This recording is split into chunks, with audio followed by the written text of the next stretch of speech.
dia, turma. Ó, é o seguinte, a aula de hoje ela vai ser, ó, melzinho na chupeta, tá?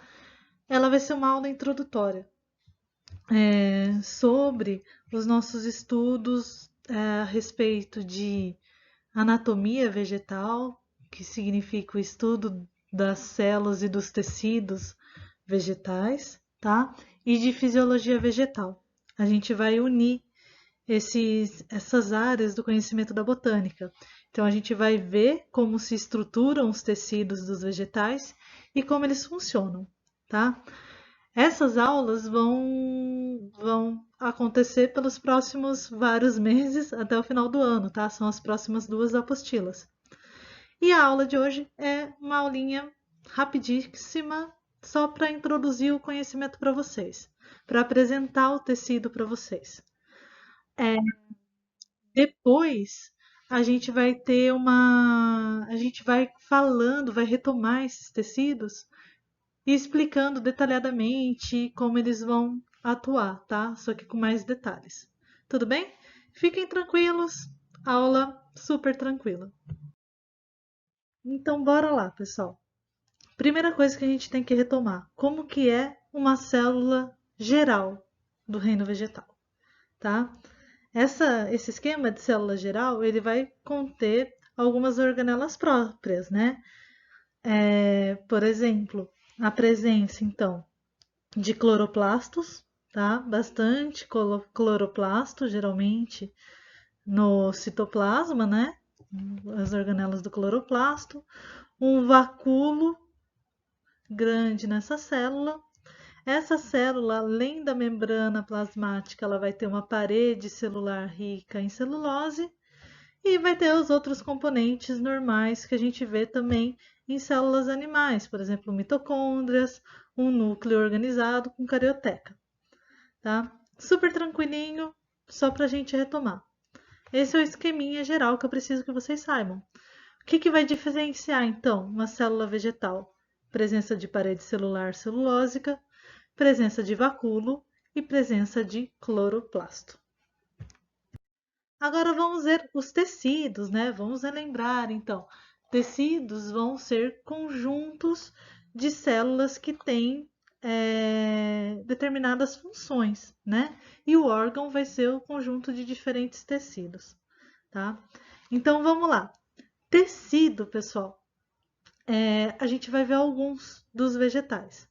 O primeiro deles, a gente vai ter uma aula especial daqui acho que 2 semanas, é o tecido meristemático ou meristema, tá? Que é composto por células indiferenciadas, ou seja, elas não têm uma função específica. Por exemplo, a célula meristemática, ela não tem a função de ser responsável pela fotossíntese ou a função de ser condutora de seiva, tá? Ela não tem essa função diferenciada, nem essa forma diferenciada. É um tecido indiferenciado, tá? E justamente, né, essa característica de indiferenciação rege o fato que ele origina todos os demais tecidos, então ele está associado com crescimento, tá? É como se fossem células tronco, tá? Só que dos vegetais. É o tecido meristemático, mas a gente vai falar com mais detalhes nas próximas aulas, tá? Lembrem, é só apresentação mesmo. Outro tecido que a gente tem, pessoal, né? Que a gente não, mas os vegetais, tá? É o tecido epidérmico, tá?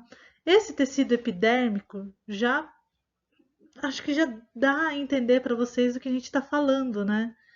É realmente o tecido mais externo do corpo dos vegetais, tá?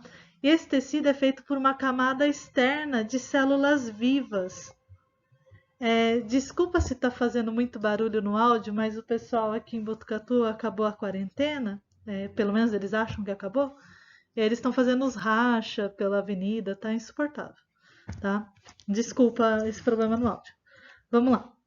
Então, a epiderme é composta por células vivas que ficam na camada externa, tá? Do corpo do vegetal. então, quando a gente pensa, é a camada mais externa das células vivas, tá? Com presença de células vivas. Ela está presente em todo o corpo do vegetal, tá? Na raiz, no caule, até na extremidade mais extrema das folhas, tá? E as folhas, elas vão ter uma epiderme superior, né, que fica mais acima, e uma epiderme inferior, tá? E essa epiderme que compõe as folhas, ela vai secretar uma cutícula serosa, tá? Uma cutícula que tem gordura na sua composição e acaba impermeabilizando o corpo do vegetal. A gente vai falar com mais detalhes depois, tá? Quais vão ser os anexos que a gente vai encontrar nessa epiderme, então, tá? Quando a gente olha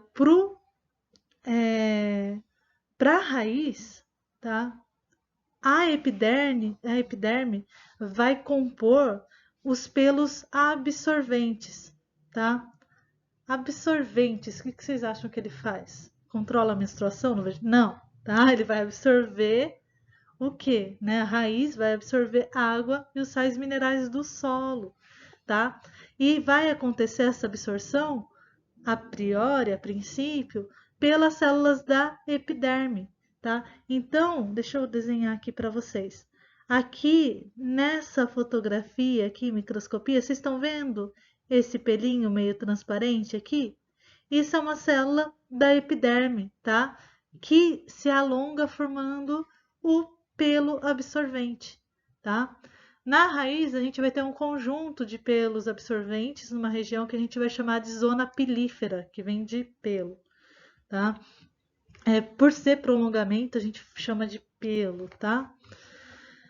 E a gente vai encontrar também na epiderme, nas folhas, outros anexos da epiderme, né? Algumas modificações das células da epiderme, tá? Por exemplo, a presença de tricomas, que vão ser estruturas que vão ajudar na manutenção da umidade e também vão atuar na secreção enzimática, tá? Então, aquelas folhas, às vezes, muitas vezes que a gente encosta e dá coceira, dá alguma reação alérgica, muitas vezes essa reação é decorrente das enzimas liberadas por esses tricomas, tá? Às vezes a gente não percebe como ele é, tá? Mas eu vou dar mais detalhes para vocês na aula de folhas. Também a gente pode ter nas folhas, nem nas folhas, tá? Mas no caule das plantas a gente pode ter os acúlios, tá? Que vão atuar numa proteção contra a herbivoria. Então, acúlio vem de agudo, de agulha, tá? É esse o significado. Então, é algo que espeta, muito fino e que espeta. Muitas vezes vocês confundem com espinho. Então, vocês pensam, por exemplo, no espinho da roseira, né? Aquilo da roseira não é espinho, é acúlio. Qual que é a diferença? Acúlio é derivado só da epiderme, é só tecido da epiderme, tá? É isso aqui que a gente está vendo mesmo, que parece um espinho, tá? São só células da epiderme que formam o acúlio, tá? Então ele é fácil de você arrancar. Você dá uma dobradinha e já arranca, tá? O espinho, não. O espinho ele é como se fosse uma folha modificada mesmo. Então ele tem vários outros tecidos. Ele tem tecido de condução de seiva dentro dele, tudo. Então, se você for tentar tirar um espinho de um cacto, por exemplo, é muito difícil de tirar. Essa é a diferença, tá? Vou falar mais para frente com detalhes também. E a gente vai encontrar na epiderme também das folhas e também de alguns caules verdes os estômatos, tá? Que vão ser estruturas que vão ajudar na regulação das trocas gasosas e na perda de água, tá? Então são essas estruturas aqui. Mas a gente vai ter 3 ou 5 aulas só para detalhar isso para vocês, tá? Outro tecido que a gente pode ter, pessoal, e esse tecido vai ser mais externo que a epiderme, só que a diferença é que vai ser composto por células mortas, tá? É o tecido que a gente chama de suber, tá? Esse tecido, ele vai produzir uma molécula lipídica, uma molécula de gordura que a gente chama de suberina, tá? E acaba revestindo, né, servindo de revestimento para os troncos e para as raízes das plantas agudas. Então, aquela cortiça, por exemplo, né, que tira para fazer rolha de vinho, essas coisas, aquilo é tudo composto de suber, tá? Por ser altamente lipídico, né? E por ter células mortas também, né? Por ter essas células mortas, ele vai armazenar muito oxigênio, muito ar no interior dessas células que estão mortas. Como elas não vão ter membrana plasmática, fica um espaço vazio dentro dela. E aí, nesse espaço vazio, não vai ser vácuo, vai ter ar, tá? E esse acúmulo de ar, então, nessa superfície aqui, nessa parte mais externa, então, esse acúmulo de ar, ele acaba atuando como um isolante térmico para os caules, né, principalmente. Então, protege em climas muito frios, tudo mais. Só que qual que é a questão, né? Como acaba sendo muito fechado, sendo um revestimento, ele acaba impedindo a troca gasosa entre o tronco, as células da epiderme, as que estiverem abaixo dela, e o ambiente, porque ele forma uma camada, tá? Embora o ar fique acumulado dentro das células, ele não circula, tá? É essa a diferença. Ele atua quase como se fosse um isopor, tudo bem? Uma proteção de isopor aqui, só para fazer associação para vocês. Então, já que acaba evitando essas trocas gasosas, e muitas vezes algumas plantas precisam fazer trocas gasosas pelos troncos, principalmente plantas de ambientes alagados, que o solo, né? Porque a planta vai fazer trocas gasosas pela raiz, né? A troca de oxigênio, né? Principalmente pela raiz, por isso que precisa de solo aerado, tudo mais. Só que em ambientes que são alagados, a raiz não consegue fazer essas trocas gasosas. Então fica para o tronco essa função. Só que daí ele é coberto de suber. Como que faz então a troca gasosa? Esse suber vai ter algumas aberturas aqui nele, essas pontuaçõezinhas aqui, esses poros, esses buracos, essas rachaduras que a gente vai chamar de lenticelas, tá? Então é muito comum da gente ver essas lenticelas em plantas de solos que ficam alagados. Tudo bem? Outro tecido que é o tecido mais presente no vegetal, tá? Está distribuído por todo o corpo do vegetal, é o parênquima, tá? E ele é composto de células vivas. Ele vai ter várias funções, tá? Ele pode servir para preenchimento do corpo do vegetal, para armazenamento de substâncias e para realizar a fotossíntese, tá? É o tecido parenquimático fotossintético que faz a fotossíntese nas folhas, tá? Ele que é responsável pela ocorrência da fotossíntese. O parênquima ele também pode ter um potencial meristemático. O que significa? Que as células do parênquima podem se desdiferenciar, ou seja, elas podem voltar a ser células meristemáticas. Elas surgiram a partir de células meristemáticas durante o crescimento do vegetal e caso seja necessário, caso o vegetal sofra algum machucado, alguma coisa assim, essas células do parênquima que se desenvolveram, elas podem voltar a ser meristemas, células meristemáticas, tá? Então tem esse potencial. Nossa, mano, que mágica! Como que isso acontece? A gente vai ver na aula de meristema, tá? Vai ter toda uma explicação para isso. Mas como eu tô meio adiantada na apostila, eu não vou adiantar esse conteúdo ainda para vocês, tudo bem? Quando a gente fala então que o parênquima ele pode ser de armazenamento de substâncias também, né, a gente pode dar o nome de parênquima aquífero ou hidrênquima. Né? O que vocês acham que esse parênquima pode armazenar? Água, tá? São parênquimas que podem armazenar água. Geralmente a gente encontra esses tipos de parênquima aquífero em plantas de deserto ou de ambientes muito secos, tá? Outro tipo de parênquima que a gente pode ver é o parênquima aerífero, tá? Que ele vai armazenar o quê? Ar, tá? Ele vai armazenar esse ar nos espaços entre as células, tá? Então, ao invés das células serem grudadinhas, como a gente vê aqui no desenho, elas são meio separadas, tem os espaços entre elas. E nesses espaços fica o ar, tá? E isso acaba favorecendo o quê? As plantas de ambientes aquáticos, né? Elas acabam podendo boiar, ficar com uma densidade mais reduzida e ficam acima da camada de água. A gente pode ter também, como exemplo, parênquima amilífero. Vocês imaginam o que ele vai armazenar? Amido, Bia. Isso mesmo, amido. Perfeito. Tá? E lembrando que o parênquima que faz fotossíntese a gente chama de parênquima clorofiliano. Tá?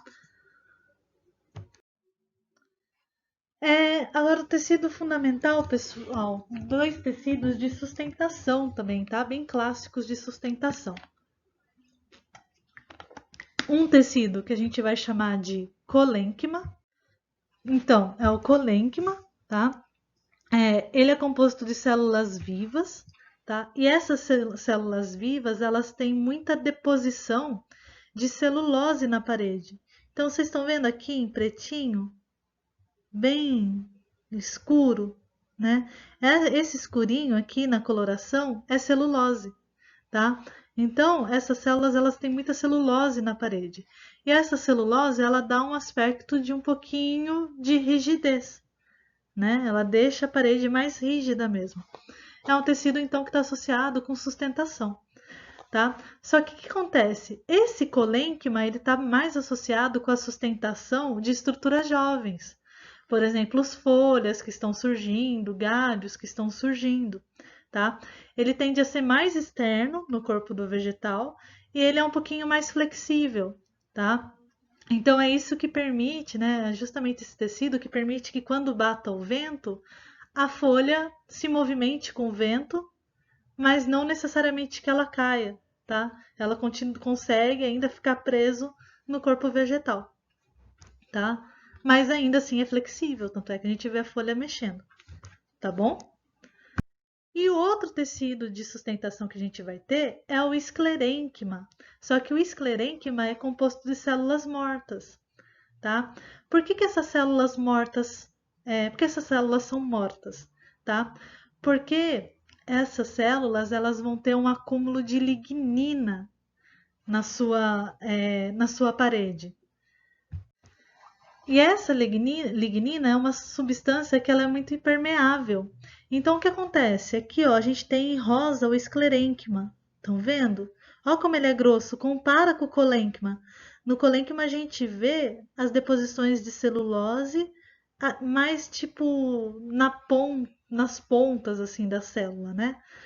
Aqui no esclerênquima, a gente vê como é mais grossa como aparenta ser mais grossa essa parede, tá? Isso é por causa da lignina. Então, ela é tão impermeável que ela não deixa água entrar na célula. Aí, se a água não entrar na célula, a célula acaba morrendo, tá? Então, por isso que a célula é morta. E esse tecido, esse esclerênquima, ele é mais rígido que o colênquima, tá? Então, lembrem sempre, como que eu vou saber a diferença? Lembra que esclerênquima vem de esclero, esclero significa duro, tá? Então, imaginem, tanto é que a gente fala de velho esclerosado, né? Aquele velho bravo, rígido, durão, que não aceita o que a gente fala, não sei o quê, tá? Não velho só, mas gente esclerosada, sei lá.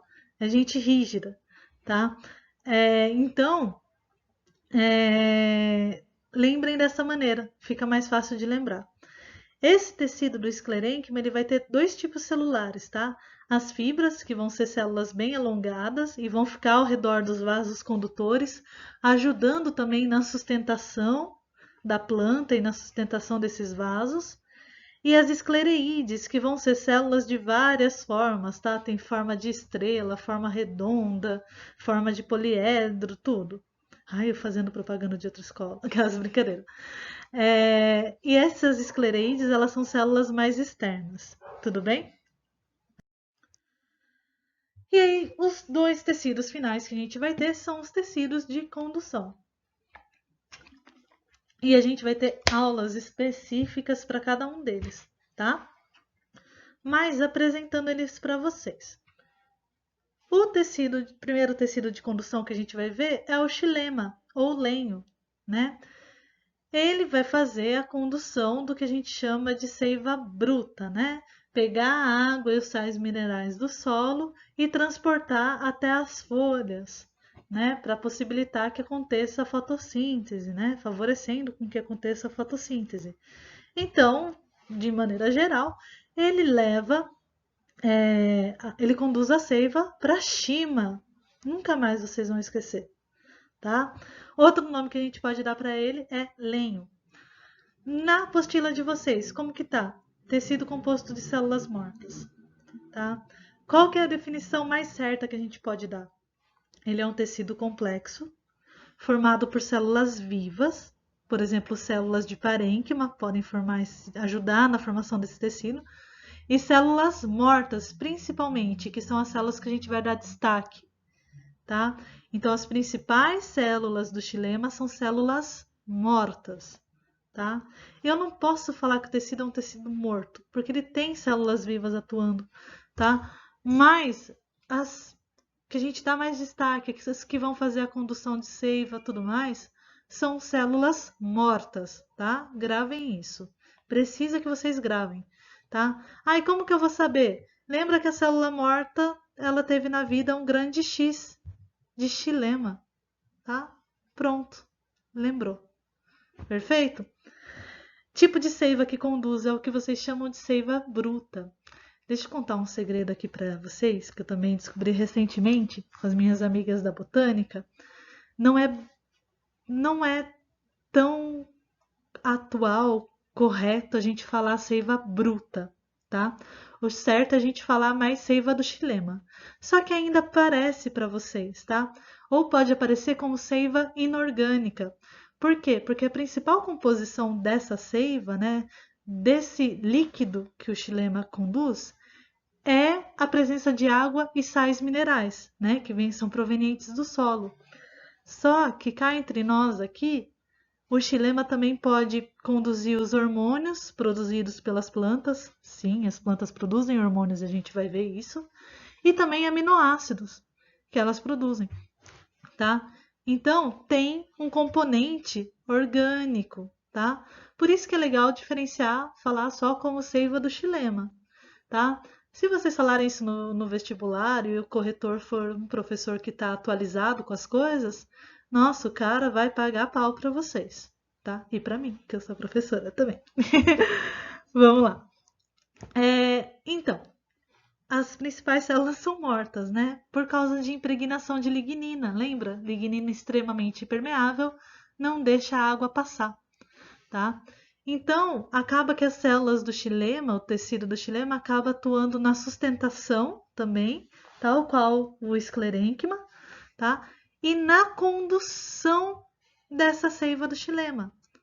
Mas, Elisa, tá morta com lignina, tem impregnação de lignina. A lignina não deixa a água passar. Como que vai conduzir o tecido? Como que vai conduzir a água? Aí é que a mágica acontece. Repara aqui nos tipos celulares, tá? A gente tem dois tipos celulares presentes no xilema, tá? As traqueídes, que estão presentes nas pteridófitas e nas gimnospermas, que são células finas que têm pontuações, tá?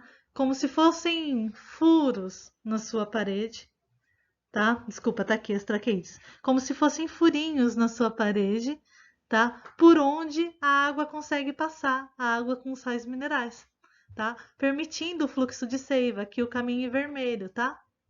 Através dessas pontuações. E a gente pode ter um outro tipo de célula, que são os elementos de vasos, bem presentes, característicos das angiospermas, tá? Que são células mais largas que as traqueídeas, tá? Que a gente vê. E elas têm uma placa perfurada, tá? Formando os vasos. E elas têm pontuações também. Então, elas estão aglomeradas, né? Como se formassem um canudinho também. Então, a água vai passando pela placa perfurada aqui na extremidade e pelas pontuações também nas laterais, tá? Conduzindo assim a seiva. Tudo bem? E por fim, o floema, tá? Que é o líber. A diferença, pessoal, do xilema, né? Além do tipo de seiva que conduz, é que o floema é composto de células vivas. Olha só a diferença, tá? É a diferença. Só que essas células vivas, elas não têm núcleo, elas são anucleadas. Ela tem parede celulósica, tem membrana plasmática, tem vacúolo, mas não tem núcleo, tá?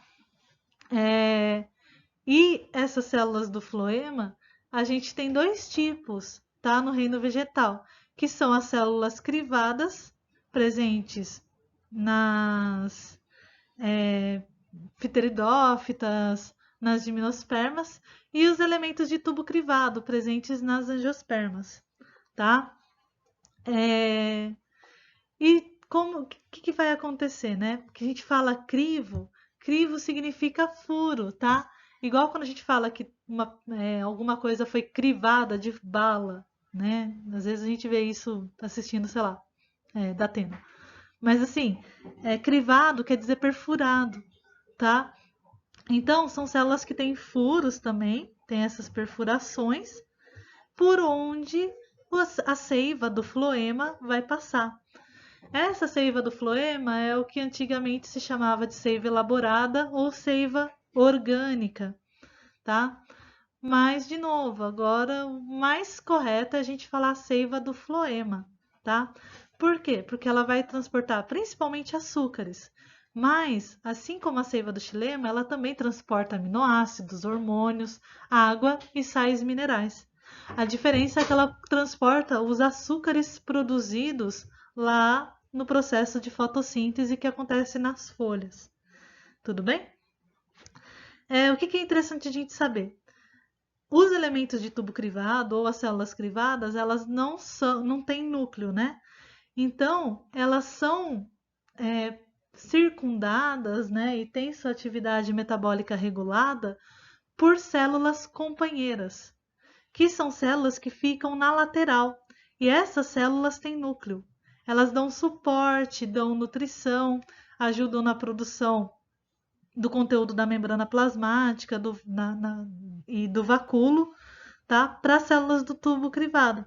Então, aqui a gente vê, ó, célula do tubo crivado, tá? Aqui tá a célulazinha. A gente vê os crivos aqui na lateral e junto aqui a célula companheira, junto dela, na lateral. Aqui tem o esquema também, tá? A célula do tubo crivado ou elemento de tubo crivado, tá? Com as perfurações. E as células companheiras na lateral, auxiliando. Tudo bem, pessoal? Melzinho na chupeta, né? Decoreba, decoreba, tá? Quando eu estava fazendo aula particular, aula presencial, né? Quando a gente teria aula presencial, eu ia fazer uma atividade para vocês desenvolverem esse conhecimento e vocês mesmos apresentarem entre si, tá? Mas meio que não dá para fazer isso agora virtualmente, então eu apresentei para vocês. E acaba soando como decoreba mesmo. Por quê? Qual que é a parte positiva disso? A parte positiva é que a gente vai entrar em contato com esse assunto durante toda a botânica. Então a gente vai ficar relembrando cada um desses tecidos, tá? Então a gente sempre vai ter exercício, sempre vai ter o conteúdo para a gente lembrar, tá? mas é uma apresentação para vocês se situarem e verem como é complexo, como essas plantinhas que a gente vê por aí são bem complexas. Tudo bem? Beijo e a gente se encontra no chat. Até mais!